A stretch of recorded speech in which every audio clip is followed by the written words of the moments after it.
ओम शांति। 23/4/26 की मुरली है। बाबा कहते हैं, मीठे बच्चे, भोलानाथ मोस्ट बिलवेड बाप तुम्हारे सम्मुख बैठे हैं। तुम प्यार से याद करो तो लगन बढ़ती जाएगी, विघ्न खत्म होते जाएंगे। कौन बैठा है सामने? भोलानाथ, जिस शिव को हम पुकारते हैं, जिसकी पूजा करते हैं भक्ति मार्ग में, वो सामने बैठा है। बाबा कहते हैं, और उसको जब याद करेंगे तो हम सारे विघ्न खत्म हो जाएंगे। प्रश्न है, ब्राह्मण बच्चों को कौन सी बात सदा याद रहे तो कभी भी विकर्म न हो? उत्तर, जो कर्म हम करेंगे हमें देख और भी करेंगे, यह याद रहे तो विकर्म नहीं होगा। अगर कोई छिपाकर भी पाप कर्म करते तो धर्मराज से छिप नहीं सकता, फौरन उसकी सजा मिलेगी। आगे चल और भी मार्शल लॉ हो जाएगा। इस इंद्र सभा में कोई पतित छिपकर बैठ नहीं सकता। बाबा कहते हैं, अगर हम जैसा करें हमें देख कोई दूसरा करेगा। फिर बाबा कहते हैं कि कोई भी हम पाप कर्म करते हैं तो वो छिप नहीं सकता। जैसे कहीं पे भी कैमरा लगा हुआ रहता है तो उसमें हम कितना अलर्ट और अटेंशन से रहते हैं कि हमें सब कुछ कोई देख रहा है। तो वैसे ही हम जो भी कर रहे हैं वो सब बाबा कहते हैं कि धर्मराज छिप कर देख रहा है। तो इतना अटेंशन से हमको सारा दिन रहना है। गीत है, भोलेनाथ से निराला कोई और नहीं, ऐसे बिगड़ी को बनाने वाला कोई और नहीं। ओम शांति। मीठे मीठे रूहानी बच्चे जानते हैं कि अब रूहानी बाप हमको यह सृष्टि के आदि मध्य अंत का ज्ञान सुना रहे हैं। उनका नाम ही है भोलानाथ। बाप बहुत भोले होते हैं। अब बाबा लौकिक बाप के लिए करें। कितनी तकलीफ सहन करके भी बच्चों को पढ़ाते संभालते हैं। फिर जब बड़े होते हैं तो सब कुछ उनको दे खुद वानप्रस्थ अवस्था में ले लेते हैं। समझते हैं कि हमने फर्ज अदाई पूरी की, अब बच्चे जाने। तो बाप भोले ठहरे ना, यह भी अभी तुमको बाप समझाते हैं क्योंकि खुद भोलानाथ है। ये है बाबा हद के भोलेनाथ माने भोले बाप के बारे में बताए। फिर बाबा कहते हैं, बाबा जो बेहद का है वो भी भोलानाथ है। तो हद के बाप के लिए भी समझाते हैं कि वह कितने भोले हैं। वह हुए हद के भोले, या फिर है बेहद का भोला बाबा। परम धाम से आते हैं पुरानी दुनिया पुराने शरीर में, इसलिए मनुष्य समझते हैं कि पुराने पतित शरीर में कैसे आना होगा। माने भगवान पुराने पतित शरीर में कैसे आएंगे, ये किसी को विश्वास नहीं होता। तो न समझने के कारण पावन शरीर वाले श्री कृष्ण का नाम डाल दिया। वो सोचते हैं कोई पवित्र शरीर में और कोई पावन शरीर में भगवान आएंगे, तो इसलिए श्री कृष्ण का 16 कला संपूर्ण पावन शरीर था, तो वो सोचते हैं उनके अंदर परमात्मा आते हैं। ये गीता वेद शास्त्र आदि फिर भी बनेंगे। देखो शिव बाबा कितना भोला है। आते तो भाषणा ऐसी देते हैं जैसे कि बाप यहाँ ही बैठा है। यह साकार बाबा भी भोला है ना। यहाँ साकार बाबा माने ब्रह्मा बाबा। कोई दुपट्टा नहीं, कोई तिलक आदि नहीं, बल्कि साधारण बाबा तो बाबा ही है। माने शिव बाबा भोलानाथ है। जिसके तन में आते हैं वो भी बाबा कहते हैं एकदम साधारण है। फिर माया चाहती नहीं है कि अब हम बाबा से लव करते हैं इतना, तो अब माया कैसे चाहेगी? वही बाबा बता रहे, वो नहीं चाहती हमें छोड़ना। तो माया चाहती नहीं कि यह मुझे छोड़ बाप को याद करे। वह चाहती है कि देह अभिमान हो, मुझे लव करे। यही माया चाहती है, इसलिए कितना विघ्न डालती है। तुमको विघ्नों को पार करना है, बच्चों को कुछ तो मेहनत करनी चाहिए ना। बाबा हमें समझा रहे हैं। फिर कैसे बाबा को याद करते हैं? बाबा बताते हैं, कोठरी में ग्रंथ आदि रख दिया, थोड़ा कुछ सुनाया, बस इनकम हो जाती है। भक्ति मार्ग में कोठरी में रखते हैं ग्रंथ को, सुनाते हैं तो पैसा मिलता है, उनको इनकम होती है। बाबा कह रहे हैं वो कोई यथार्थ याद नहीं है, वह कोई यथार्थ ज्ञान नहीं है। यथार्थ ज्ञान एक बाप ही आकर हमें देते हैं। बाबा कहते हैं ज्ञान से तुम्हें वेल्थ मिलती है, फिर तुमको हेल्थ मिलती है। बाबा कहते हैं योग से तुमको हेल्थ मिलती है, ज्ञान से वेल्थ मिलती है। यह है दो मुख्य सब्जेक्ट। फिर कोई अच्छी तरह धारण करते हैं, कोई कम धारण करते हैं, तो वेल्थ भी कम नंबरवार मिलती है। हेल्थ वेल्थ जैसा धारण करते हैं वैसा मिलता है, ज्ञान और योग। सजाए आदि खाकर जाए पद पाते हैं, पूरा याद नहीं करते तो विकर्म विनाश नहीं होते। फिर सजाए खानी पड़े, पद भी भ्रष्ट हो पड़ता है, जैसे स्कूल में होता है। यह बेहद की नॉलेज, इससे बेड़ा पार हो जाता है। उस नॉलेज में बैरिस्टरी, डॉक्टर, इंजीनियर पढ़ना पड़ता है। यह तो एक ही पढ़ाई है। योग और ज्ञान से एवर हेल्दी वेल्दी बनते हैं, प्रिंस बन जाते हैं। वहाँ स्वर्ग में कोई बैरिस्टर, जज आदि होते नहीं। वहाँ धर्मराज की भी दरकार नहीं होती। न गर्भ जेल में सजा, न धर्मराजपुरी की सजा। कहाँ बाबा सतयुग का बता रहे, वहाँ कुछ नहीं होता दुख देने वाली चीजें। गर्भ महल में बहुत सुखी रहते, यहाँ तो गर्भ जेल में सजाएं खानी पड़ती है। इन सब बातों को तुम बच्चे ही अब समझते हो। बाकी शास्त्रों में, संस्कृत में श्लोक आदि मनुष्यों ने बनाए हैं। पूछते हैं सतयुग में भाषा कौन सी होगी? बाप समझाते हैं जो देवताओं की भाषा होगी वही चलेगी। वहाँ की जो भाषा होगी वह कहीं नहीं हो सकती। ऐसे हो नहीं सकता कि वहाँ संस्कृत भाषा हो।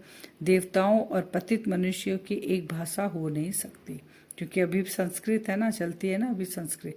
तो बाबा कहते हैं देवताएं और पतित की एक भाषा हो नहीं सकती। वहाँ की जो भाषा होगी वही चलेगी। यह बाबा कहते हैं पूछने की रहता ही नहीं है। पहले बाप से हम वर्षा तो ले, पुरुषार्थ तो करे, ये तो बात की बात है। फिर बाबा ब्रह्मपुत्र नदी के बारे में बता रहे हैं। ब्रह्मपुत्र बहुत बड़ी नदी है, कलकत्ता में नदी और सागर का संगम है। उसका नाम भी है डायमंड हार्बर। तुम ब्रह्मा मुख मनसावली हीरे जैसा बनते हो। ये अभी डायमंड युग है ना, इसलिए बाबा कहते हैं डायमंड हार्बर जगह का नाम भी है, और ब्रह्मपुत्र नदी ही दिखाते हैं कलकत्ता में सागर के साथ संगम।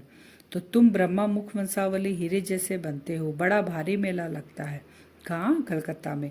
बाबा इस ब्रह्मा तन में आकर बच्चों से मिलते हैं। यह सब बातें समझने की है। अब शिव बाबा आया है ब्रह्मा के तन में, तो ये बातें कौन समझते हैं? बच्चे ही समझते हैं। फिर भी बाबा कहते हैं मनमना भाव, बाबा को याद करते रहो। वह मोस्ट बिलीवेड सब संबंधों की सैक्रिन है। कौन? शिव बाबा। वह सब संबंधी है विकारी, उनसे दुख मिलता है। बाबा तुमको सबका एवेजा दे देते हैं, सब संबंधों का लव देते हैं, कितना सुख देते हैं, और कोई इतना सुख नहीं दे सकते। बाबा सैक्रिन है सब संबंधों का। कोई देते हैं तो अल्पकाल के लिए, और अभी जितने भी संबंध में हम जाते हैं कहीं से सबसे हमें दुख ही मिलता है, जिसको ही सन्यासी कागविष्टा के समान सुख कहते हैं। ये जो अल्पकाल का सुख मिलता है इसको सन्यासी क्या कहते हैं? कागविष्टा के समान। दुख धाम में तो जरूर दुख ही होगा। तुम बच्चे जानते हो, हमने यह अनेक बार पाठ बजाया है, परंतु हम उच्च पद कैसे पाएं उनका फिक्र रहना चाहिए। बहुत पुरुषार्थ करना है कि हम वहाँ फेल न हो जाएं। अच्छे नंबर से पास होंगे तो उच्च पद पाएंगे और उनको खुशी भी होगी। सब एक समान हो न सके। जितना योग होगा, बहुत गोपिकाएं हैं जो कभी मिली भी नहीं, बाप से मिलने के लिए तड़पती है। साधु सन्यासियों के पास तड़पने की बात नहीं रहती है। यहाँ तो शिव बाबा से मिलने के लिए आते हैं। वंडरफुल बात है ना। बाप आकर माया के बंधन से मुक्त करते हैं। बाबा आकर क्या करते हैं? जो माया के बंधन से हम जकड़े हुए उससे मुक्त करते हैं। बाप को कहा जाता है सर्व का सदगति दाता। जीवन मुक्ति तो सबको मिलती है, नंबरवार पुरुषार्थ अनुसार। बाप कहते हैं यह पतित दुनिया दुखधाम। सतयुग में तुमको कितना सुख मिलता है। उनको कहते हैं बहिष्त। अल्लाह ने बहिष्त किस लिए रचा? माने भगवान शिव बाबा ने बहिष्त किस लिए रचा? क्या सिर्फ मुसलमानों के लिए रचा? अपनी अपनी भाषा में कोई स्वर्ग कहते हैं, कोई बहिष्त कहते हैं। तुम जानते हो हेवन में सिर्फ भारत ही होता है। यह सब बातें तुम बच्चों की बुद्धि में नंबरवार पुरुषार्थ अनुसार बैठी है। फिर बाबा कहते हैं एक मुसलमान भी कहता था कि हम अल्लाह के गार्डन में गए, वहाँ उनको साक्षात्कार हुआ। तो ड्रामा में पहले से ही ये सब नूद है, तभी ये सब साक्षात्कार होते हैं। फिर बाबा कहते हैं दान पुण्य आदि भी करते आए हैं। क्या भारत पावन बना है? सीढ़ी उतरते ही आए हैं। सतयुग में सूर्यवंशी बने, फिर सीढ़ी उतरते उतरते धीरे धीरे गिरते आए। भले कितना भी यज्ञ तप आदि करो, फिर भी दूसरे जन्म में हमको अल्पकाल के लिए मिलता है। बाबा क्या क्या करते हैं? बाबा थोड़े ही सजा देंगे, धर्मराज द्वारा दिलवाते हैं। ज्ञान में प्रेरणा की बात नहीं। बाबा कहते हैं गलत करेंगे तो आगे चल तुम देखोगे, साक्षात्कार करोगे, और बाबा सजा देते नहीं, धर्मराज द्वारा दिलवाते हैं। भगवान को तो सब मनुष्य कहते हैं, पतित पावन आओ, हमको आकर पावन बनाओ। सभी आत्माएं ऑर्गन्स द्वारा पुकारती है। बाप है ज्ञान का सागर, उनके पास बहुत वक्खर यानी वैरायटी सामान है। ऐसे वक्खर फिर कोई के पास नहीं होता। श्री कृष्ण की महिमा बिल्कुल अलग है। बाप की शिक्षा से ये लक्ष्मी नारायण कैसे बने? बनाने वाला तो बाप ही है। बाप आकर कर्म अकर्म विकर्म की गति समझाते हैं। अब तुम्हारा तीसरा नेत्र खुला है। तुम जानते हो 5000 वर्ष की बात है। अब घर जाना है, पाठ बजाना है। फिर आज का वरदान है, सहनशीलता के गुण द्वारा कठोर संस्कार को भी शीतल बनाने वाले संतुष्ट मणि भव है। कौन से गुण को? सहनशीलता का अगर गुण रहे तो बाबा कहते हैं कठोर संस्कार भी तुम्हारे शीतल बन जाएंगे। जिसमें सहनशीलता का गुण होता है वह सूरत से सदैव संतुष्ट दिखाई देता है। जो स्वयं संतुष्ट मूर्त रहते हैं वह औरों को भी संतुष्ट बना देते हैं। संतुष्ट होना माना सफलता पाना। जो सहनशील होते हैं वह अपनी सहनशीलता की शक्ति से कठोर संस्कार व कठिन कार्य को शीतल और सहज बना देते हैं। उनका चेहरा ही गुणमूर्त दिखाई देता है। वही ड्रामा की ढाल यानी बाबा कहते हैं ना पटरी भी ड्रामा की, उस पर ठीक से चल सकते हैं। कौन? जिसके अंदर सहनशीलता का गुण होगा तो वह संतुष्ट रहेंगे और कठोर संस्कार को शीतल बना सकेंगे। स्लोगन, जो वाणी द्वारा नहीं बदलते उन्हें शुभ वाइब्रेशन द्वारा बदल सकते हो। और अव्यक्त सारे महान बनने के लिए मधुरता और नम्रता का गुण धारण करो। जैसे ब्रह्मा बाप के बोल फरिश्तों के बोल कम बोल मधुर बोल थे, ऐसे यथार्थ बोल बोलो। कारोबार के लिए बोलना पड़ता है लेकिन वह भी लंबा नहीं करो।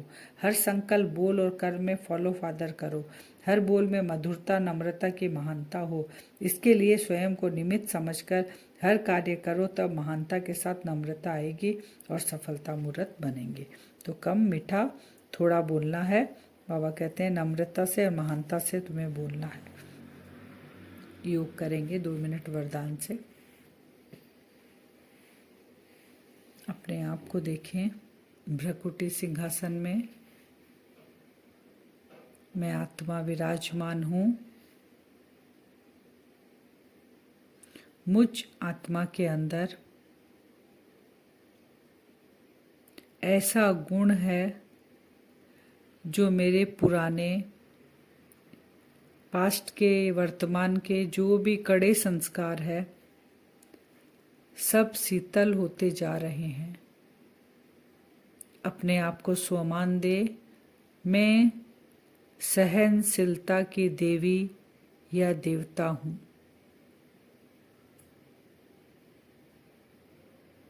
मेरे सारे कड़े संस्कार, हम जानते हैं कौन कौन से संस्कार हमको बार बार डिस्टर्ब करते हैं। आत्मिक स्वरूप में स्थित होकर सहनशीलता की देवी हूँ मैं, और अपने कड़े संस्कारों को खत्म करें जो हमें पुरुषार्थ में बाधा डालते हैं।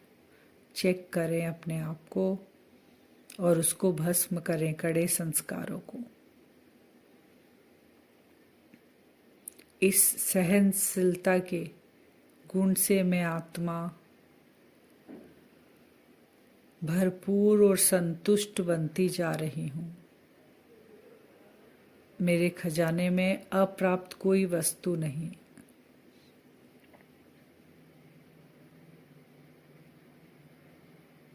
बाबा ने मुझे बहुत भरपूर किया है। अपने आप को संतुष्ट मणि के रूप में देखें,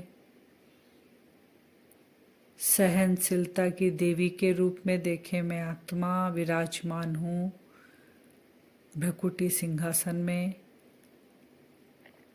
मेरे सारे कड़े संस्कार सब शीतल होकर धीरे धीरे खत्म हो रहे हैं। मेरा चेहरा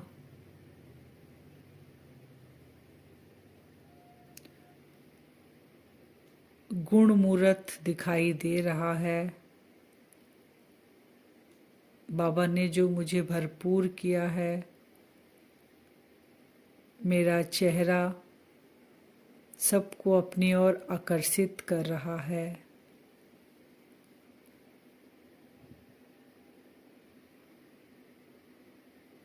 मैं आत्मा इस ड्रामा की पटरी पर एक्यूरेट चल रहा हूँ। सारा दिन ये अभ्यास करेंगे, अपने आप को स्वमान देंगे। सहनशीलता की देवी हूँ, संतुष्ट मणि हूँ। सारे कड़े संस्कार मेरे शीतल होकर भस्म हो गए। मैं गुणमूर्त आत्मा हूँ। सभी आत्माएं मेरी दृष्टि वृत्ति से आकर्षित हो रही है। ऐसा सारा दिन अभ्यास करना है। ओम शांति।